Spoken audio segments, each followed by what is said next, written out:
जैसा करोगे वैसा पाओगे। भगवद गीता में श्री कृष्णा ने कहा है कि कर्मों का फल हमें उसी तरह ढूंढ लेता है जिस तरह एक बछड़ा हजारों गायों के बीच अपनी माँ को ढूंढ लेता है। कर्म फल इंसान को भोगना ही पड़ता है।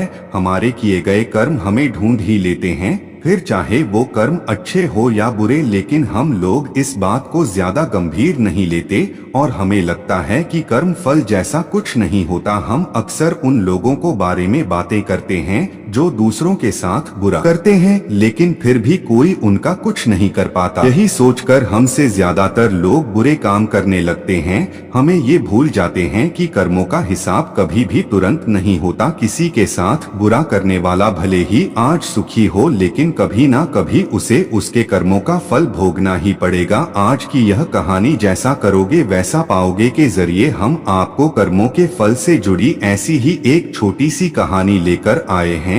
ये कहानी आपको कर्मों से मिलने वाले फल और कर्मों से जुड़ी एक अच्छी शिक्षा देगी। इस कहानी के जरिए हम आप सभी को इस बात की प्रेरणा देना चाहते हैं कि आप अपनी जिंदगी में दूसरों के साथ गलत ना करें। इस कहानी को ध्यान से पढ़ें और इससे मिलने वाली सीख को जिंदगी में जरूर अपनाएं। बहुत समय पहले की बात है। शहर से दूर गांव में एक दुकानदार था जो अपने ही गांव के एक व्यक्ति से रोजाना 1 किलो मक्खन खरीदा करता था। वो दुकानदार कई सालों से उस व्यक्ति से मक्खन की खरीदारी कर रहा था। एक दिन उस दुकानदार ने सोचा कि मैं रोज इस व्यक्ति से मक्खन खरीदता हूँ, लेकिन मैंने बहुत समय से इसके मक्खन का वजन तोल कर नहीं देखा। कल चेक करके देखूंगा कि ये मुझे मक्खन 1 किलो से कम तो नहीं देता। अगले दिन जब वो व्यक्ति मक्खन देकर गया तो उस दुकानदार ने मक्खन का वजन किया और देखा कि मक्खन सिर्फ 900 ग्राम है। उस दुकानदार को काफी गुस्सा आ गया। वो व्यक्ति गुस्से में गांव की पंचायत के पास गया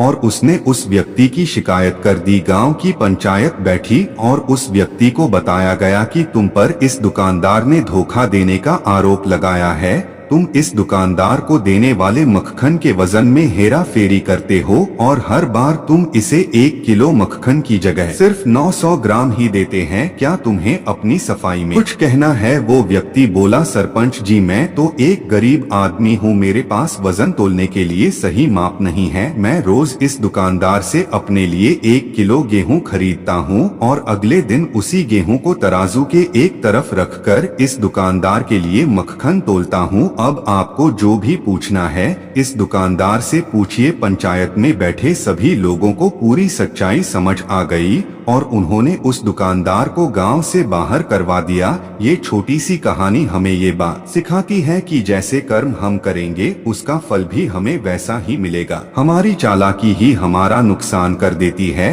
हम जो भी दूसरों को देते हैं या दूसरों के साथ जैसा भी व्यवहार करते हैं वो कभी ना कभी लौटकर हमारे पास ही आता है। किसी के लिए अच्छा करोगे तो आपके साथ भी अच्छा ही होगा। उसी तरह किसी का बुरा सोचोगे और बुरा करोगे तो आपके साथ भी बुरा ही होगा। जैसे दुकानदार को अपनी ही चालाकी से नुकसान झेलना पड़ा, उसी तरह हमें भी अपने कर्मों की वजह से कभी ना कभी नुकसान झेलना ही पड़ता है। दूसरों से साथ बुरा करके हमें 1, 2 या 10 बार बच सकते हैं, लेकिन एक ना एक दिन उसका परिणाम हमें भुगतना ही पड़ता है। हम अपने कर्मों के फल से नहीं भाग सकते। बुरे करने वाले के साथ बुरा ही होता है, फिर चाहे वो आज हो या आने वाले 1 साल बाद। उसी तरह दूसरों का अच्छा करने वाले के साथ भी अच्छा ही होता है।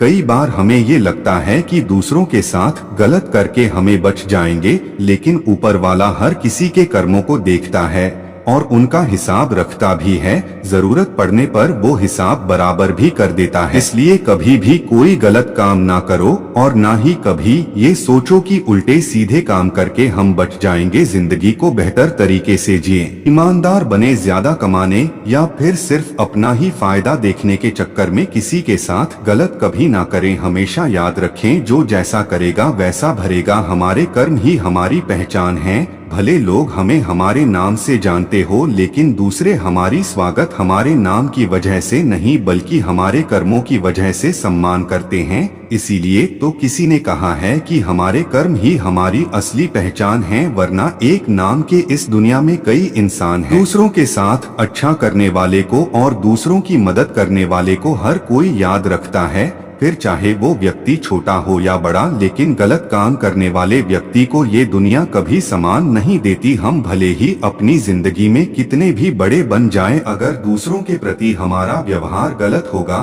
तो कोई भी हमारी सम्मान नहीं करेगा। फिर मिलते हैं आपसे अगले वीडियो में, जो आपके अंदर के नकारात्मक ऊर्जा को बाहर करके आपके अंदर सकारात्मक ऊर्जा भर दे। तब तक के लिए हर हर महादेव।